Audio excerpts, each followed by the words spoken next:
Welcome to Writer Syndrome, a podcast about writing from start to finish. This episode's topic, we're getting into epilogues. I'm Russ Capasso, and joining me, as always, is Tim Letney. I'm very singy today. I'm singing everything. Yeah, you were singing last week, too. I know. I don't know what's going on. I love it. Just singing away. Tim, how are you? And? And? I don't think I have one. I love it. Yeah. I am doing well. I'm going to, I'm going to save my crazy question for at the end. Oh, great. I love it. Like an epilogue. So this is kind of a follow-up to last episode we talked about prologues and what they are, what they aren't, what they should be, and why they're there. And this one we're doing epilogues and kind of the same thing. So yeah. Do you have an epilogue? So, I thought about that. Well, anyway, I think you're right. Let's define what it is. So, what's an epilogue, Russ? Yeah, it's pretty straightforward, right? It's just a concluding section, basically, essentially an extra chapter that comes at the end of your story, end of the novel, end of a play. Typically titled epilogue, but can also just be titled as a chapter too. So, the thing about an epilogue is it still takes place within the story. But is presented in a way to kind of like wrap up like loose ends or any open questions. There's some other things you can tease future stories or whatnot, but it's, we'll kind of dive into like more of what else they can do. But the idea is it's kind of that final chapter that comes at the very end of the story, just kind of wraps things up. That's kind of like the loose definition and answers any remaining questions maybe that are out there. And then I would say like one quick addendum that for certain genre fiction, like mine, yeah, it might pose a new one. Yes. Or like show that the monster's not dead, or it kind of hints at where a story may go in the series, if there is a series. Yep. But it's not always tying things in a nice bow. It sometimes kind of tees up what could or might be happening next. And it is different from an afterword. Quick separation with those. Both of them come at the end of a story. If you have an epilogue and an afterword, the afterword would come after the epilogue. Wait, hold on. I'm not smart enough to understand what you just said. The epilogue comes before? If you have an epilogue and an afterword, which is a lot of after things, epilogue comes first, then the afterword. Okay. So because the epilogue is part of the story, right? And the afterword is outside of the story. Afterword is basically the author speaking to the reader, giving more details of the book, inspiration for the book, how it came about, and maybe like research that they've done to, get to the writing the story. So, wow, you got to really love a book to read the afterword. Yeah, I don't think I've ever read an afterword. Prefaces, afterwards. Hey, just give me the story. Just give me the content here. I want to talk about our stuff before we get into like other things here, and we'll probably dive into like the whys of who's and don'ts and do's. But so you have an epilogue in you. I do, but I do not have an afterword. But I have. I have an epilogue. Did a lot of research on monsters. Do you have it actually titled as an epilogue, or is it just a? It does say epilogue. Okay. I think. I'm 90% sure it says epilogue. It may say prologue, and I'm in trouble. No. Get the wrong log there, man. No, I think my prologue says prologue, and I believe my epilogue says epilogue. I wanted it to be very, very clear that that's a good kind of start. Separate. It's a continuation of the character journey, like those who make it, but it's dislodged in a way. Yep. I don't know. I wanted to make sure that it was a satisfying conclusion, for the mains. I didn't want it to be like, you need to read the next book. And did you go in knowing you were going to kind of have this little epilogue, or did that come about as you were like rating?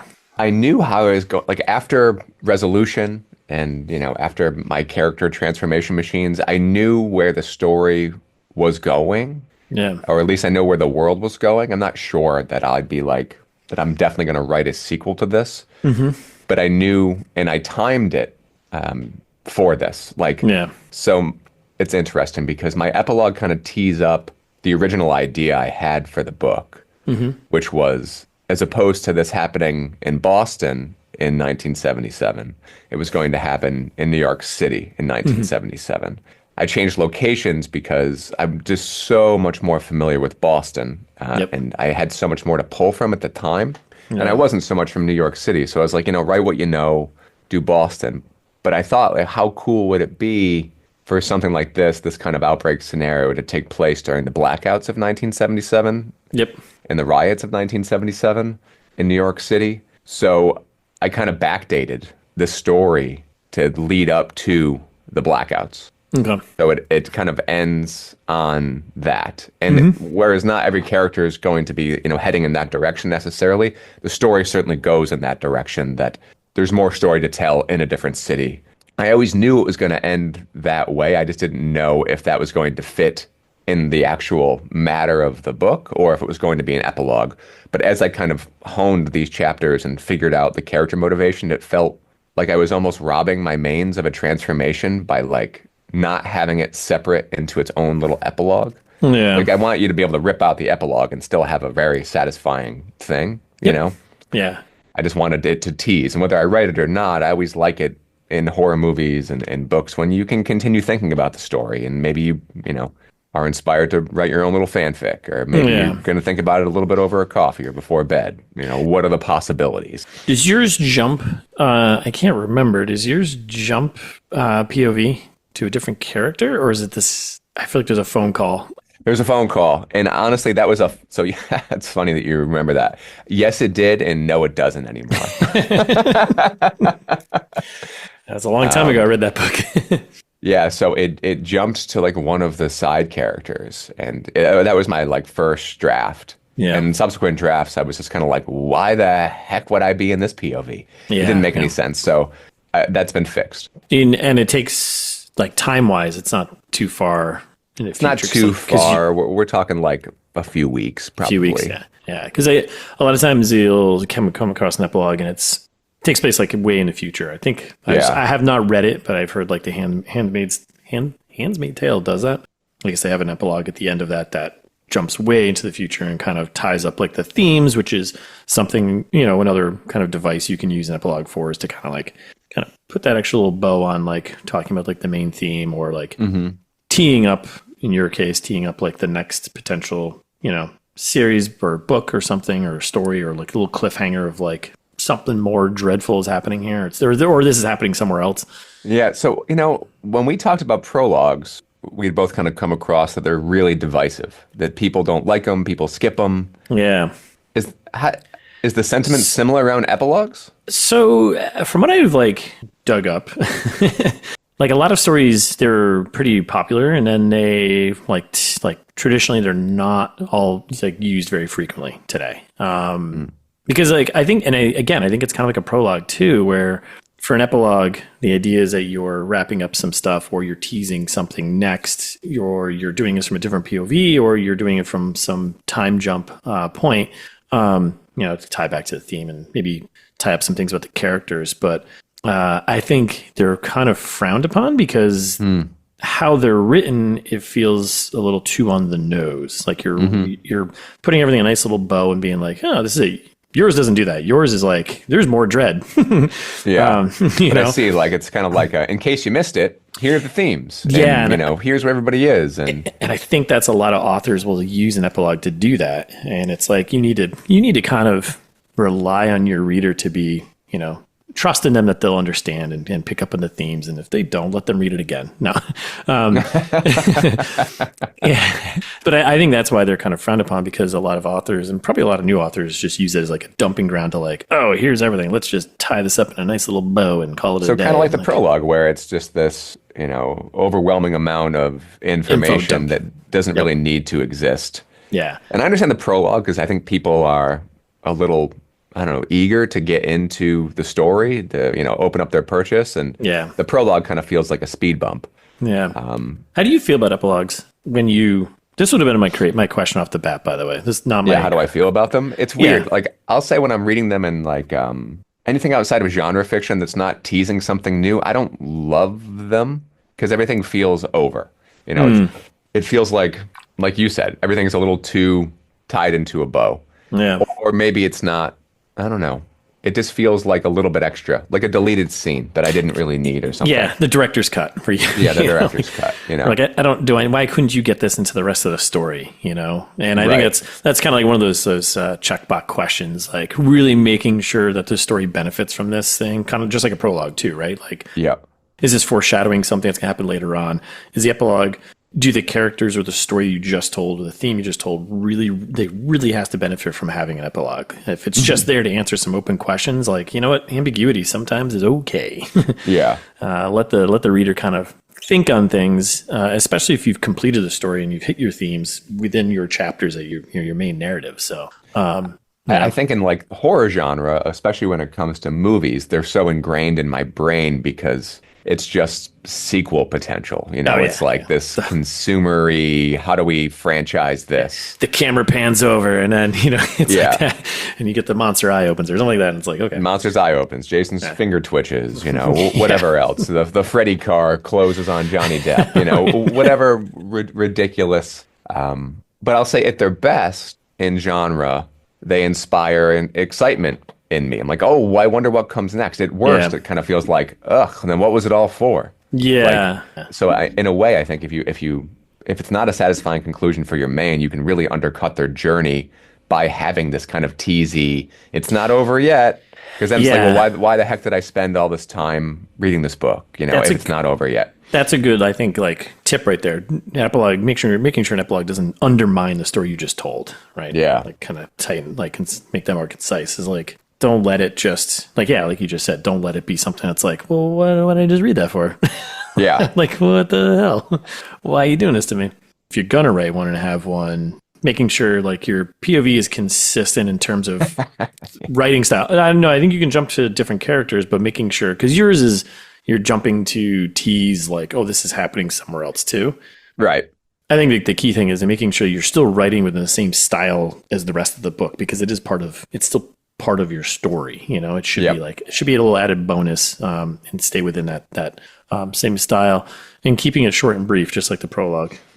Keep seeing that. Yeah. I agree about that. And I didn't know. I'm glad you said that, because it feels like an epilogue should be short.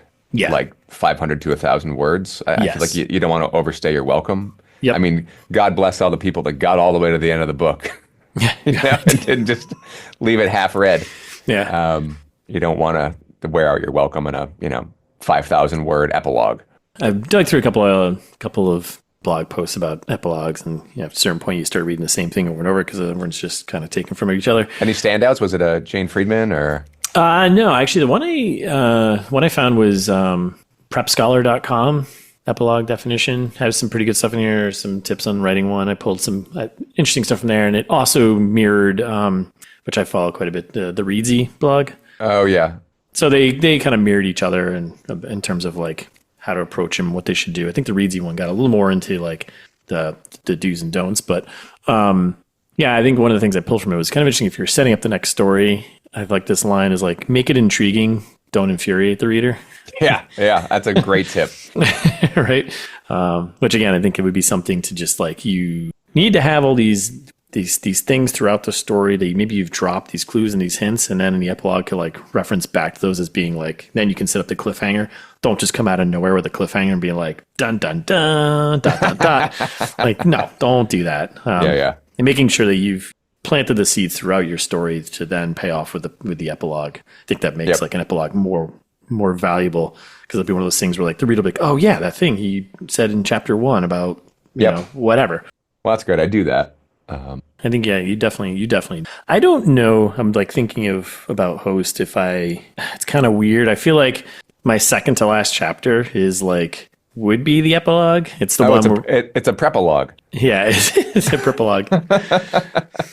I feel like looking back and I'm like, that second to last chapter is the one where it's like, we're kind of like the gang comes together and we're kind of tying up the things. I tease a little bit of potential things to happen, which maybe would have fit better as an epilogue.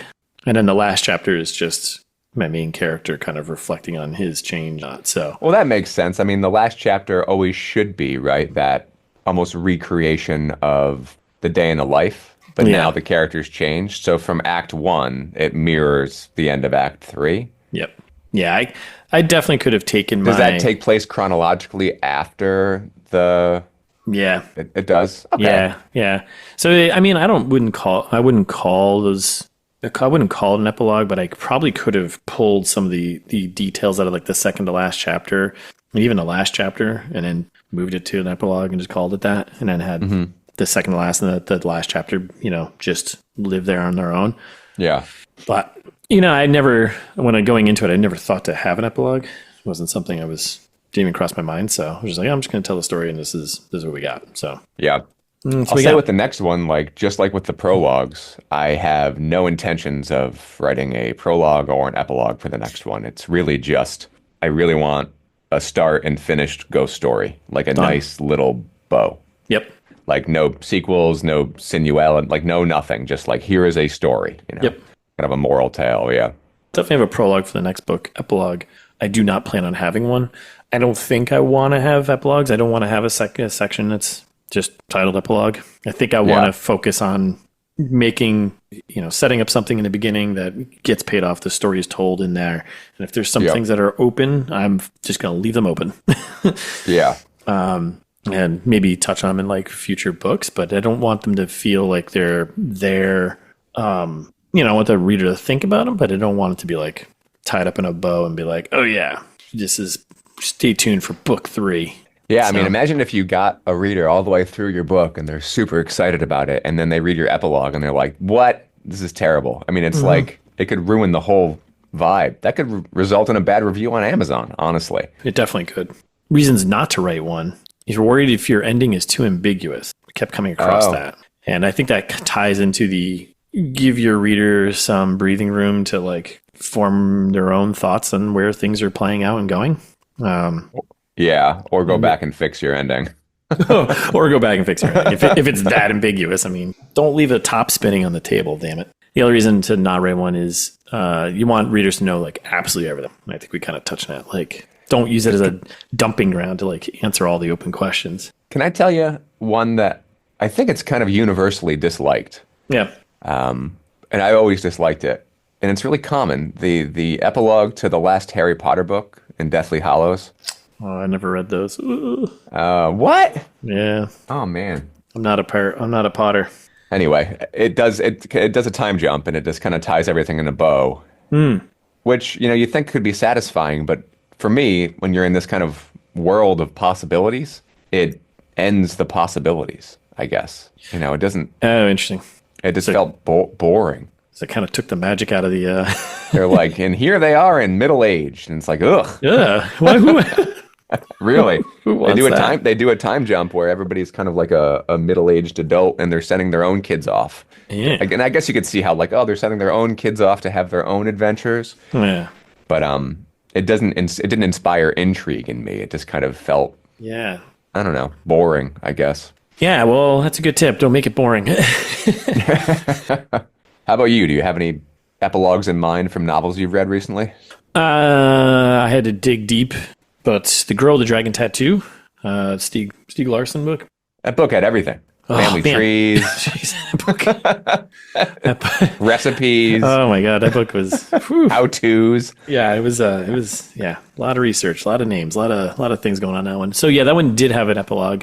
And it kind of wraps up like, because at the end of it, no one actually gets spoilers coming up for if you haven't seen the movie or read the book.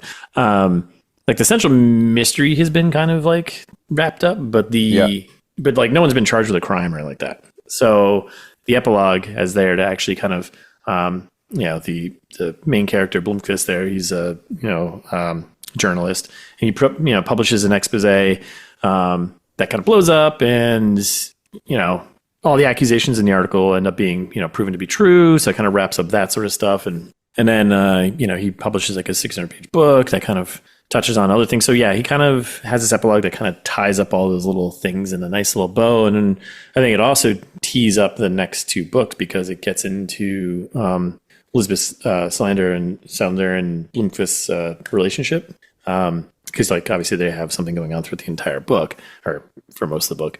And it kind of leave it like unresolved. So it kind of is like a little ... to like, where is this going to go? So it kind of serves multi-purpose. It's like it's squarely in the definition of an epilogue of like wrap up all these things. Here's some mysteries and questions you had that are all wrapped up based here, and then we'll leave a little cliffhanger for books 2 and 3. Okay. So yeah, that's the one that kind of stands out that I remember. So it served its purpose, but I got to it and I was like, "There's more." But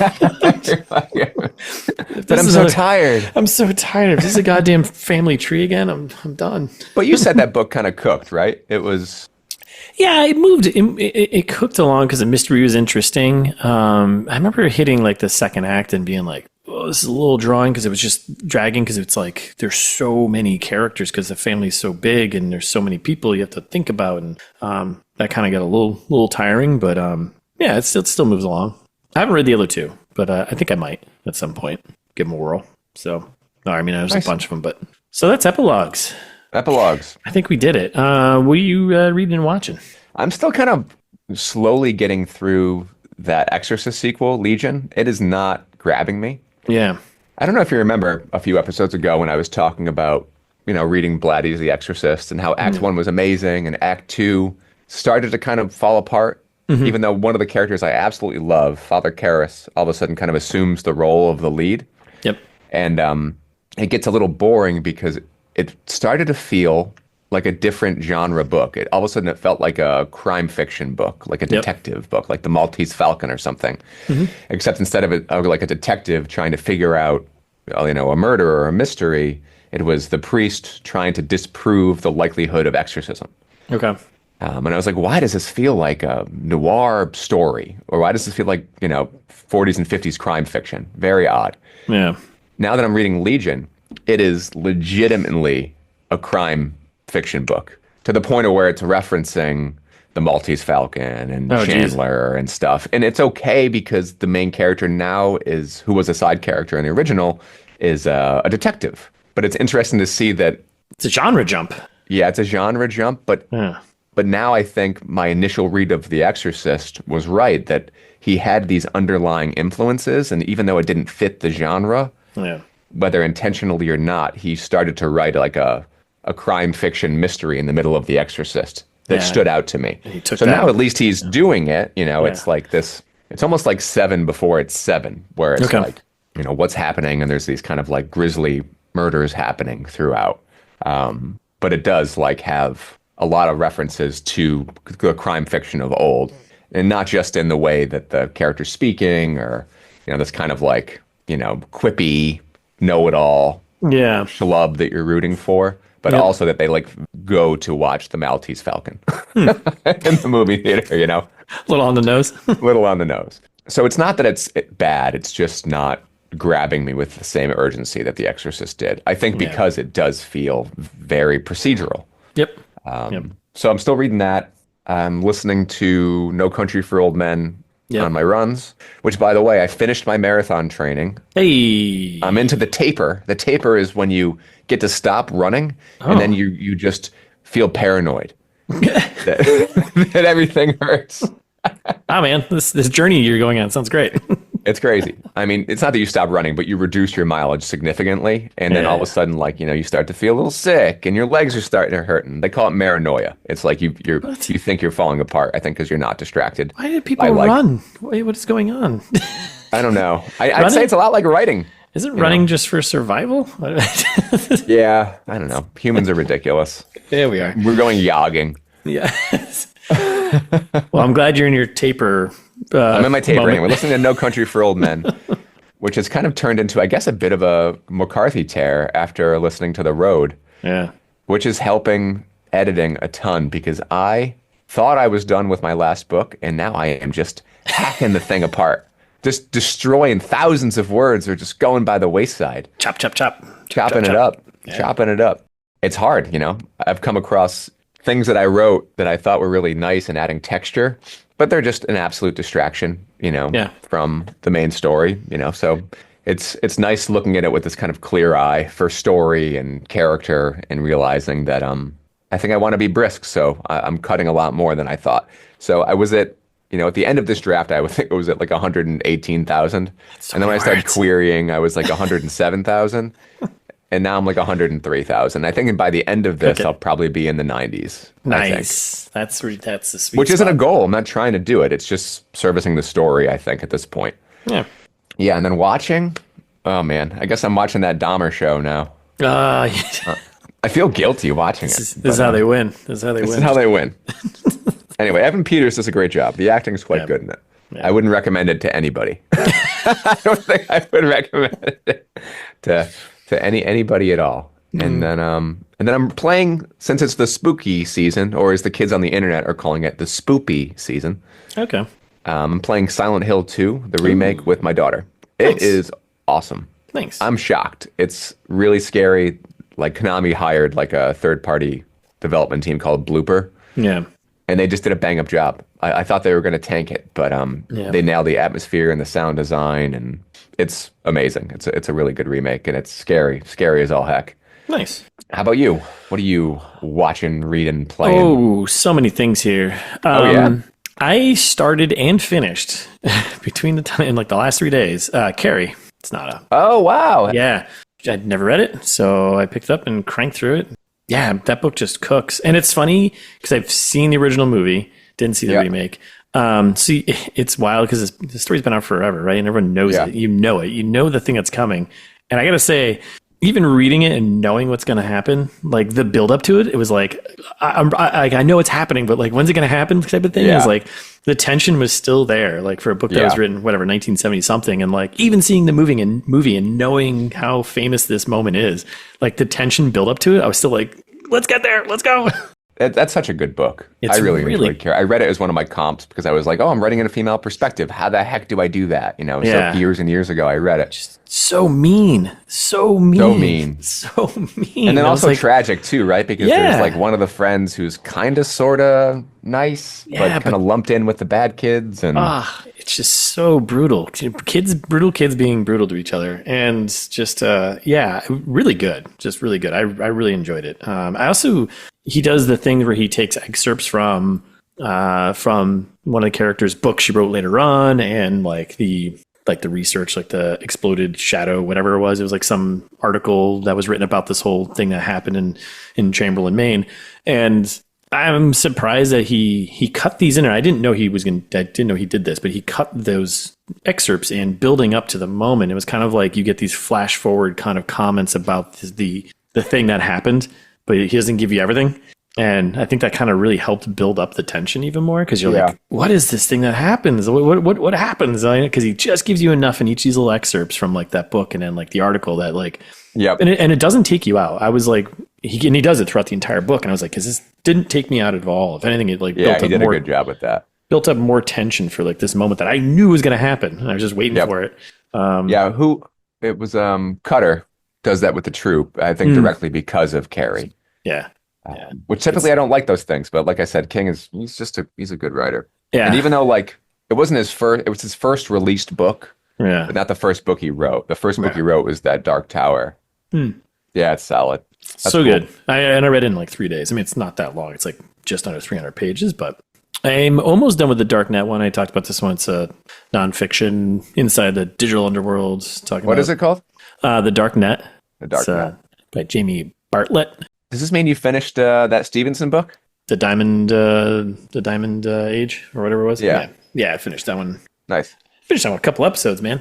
Did you? I don't know. I never finish them. Too scary. I'm almost done with the Darknet one. It's just kind of fascinating and look into humans and internet and being anonymous online and how terrible people still are. I started my other, because I kept trying to read like 2 craft related books. I started this other one called The Science of Storytelling by Will Storr. Kind of an interesting take. It's more into the psychology and science of our brains and how we interpret and why we tell stories, sort of thing. Diving into that, and I'm back into, and I'm going to finish it, Hunger of the Gods by John Gwynne. I started this book a year ago, maybe, and I got like maybe a third of the way through, and I just couldn't get to it, couldn't finish it, and I just heard that the third book in his trilogy, I think just went up for like pre-sale, so I was like, let me just finish this, and then by the time I do, the third book will be out, so I'm going to try and finish that. For watching, I started the show called Dark Matter on Apple TV. It's based on Dark Matter, the book by Blake Crouch, which I read. I enjoyed. It was a fun thriller, sci-fi thriller type thing. It's good so far. I'm like 4 or 5 episodes into it. About multi-dimensions and in love, really. Oh, really? Yeah, just trying to... Is love the dark matter that kept us together this whole time? No. Read the epilogue to find out. Yeah, read the epilogue, Tim. And then playing-wise, I'm playing that really bad RoboCop game. It's not good, but it's fun. I heard it was like okay. Yeah, it's totally fine. And it's definitely like a $15, $20 game. And it's okay. And it's, really easy. And I'm just having fun. Do you really feel like RoboCop? You do. Yeah, just blasting away bad people in Detroit. And so I've been playing that, but I'm also going to, now you're saying Halloween, I've been trying to play this game forever. I'm going to start playing it again. Dead Space 2, because I never finished it. I'm going to finish that game. So the remake, the Dead Space remake is free on Plus this month. I don't know if it's on your old console. No, I don't have a dusty PS4. I don't have a PlayStation account anymore, so I can't get it. Oh, wow. I mean, I have a PlayStation account. I'm just not paying for it, so I won't get the free games. So they actually took my free games away from me. I was like, yeah, I know. That's how they get you. It's all just licenses. You know what you got to invest in? Physical media. Ugh, gross. Damn, I live in like a 600 square foot box. Where would I put physical media? In the corner. Just stack it up. I got high ceilings. Yeah, there you go. Yeah, so that's it. That's it for me. And I think that's it for our episode too. So thanks for listening. That's it. What are we talking about next time? We're talking about what we're going to leave, what to leave out. Yes. And you're going to lead that one. I'm going to lead that one now. You're the leader, man. Because you're cutting right now and you're like, you know what? I should have left this out. So yeah, I didn't know. Yeah, I'll say it's tough. Yeah. Yeah, let's talk about it next week. We will. If you enjoyed the episode, learned. If you enjoyed the episode, share with a friend, follow us wherever you listen to podcasts, and give us a review because that helps us dominate the world. Yes, we need those. We need those reviews. Yeah. And you can find us on Instagram at Writer Syndrome Books. I'm going to make a hollow promise right now that I'm going to start putting stuff on there. I don't know what of. Maybe the books I'm reading because I have physical books now. Tim, look at this. Physical media. Look at you. You can take a picture of it, not just a screenshot. I know. Just posting like the cover. It's dumb. But you can find us on Instagram, Writer Syndrome Books. I already said that. And for all of our episodes, contact information, visit us at writersyndrome.com.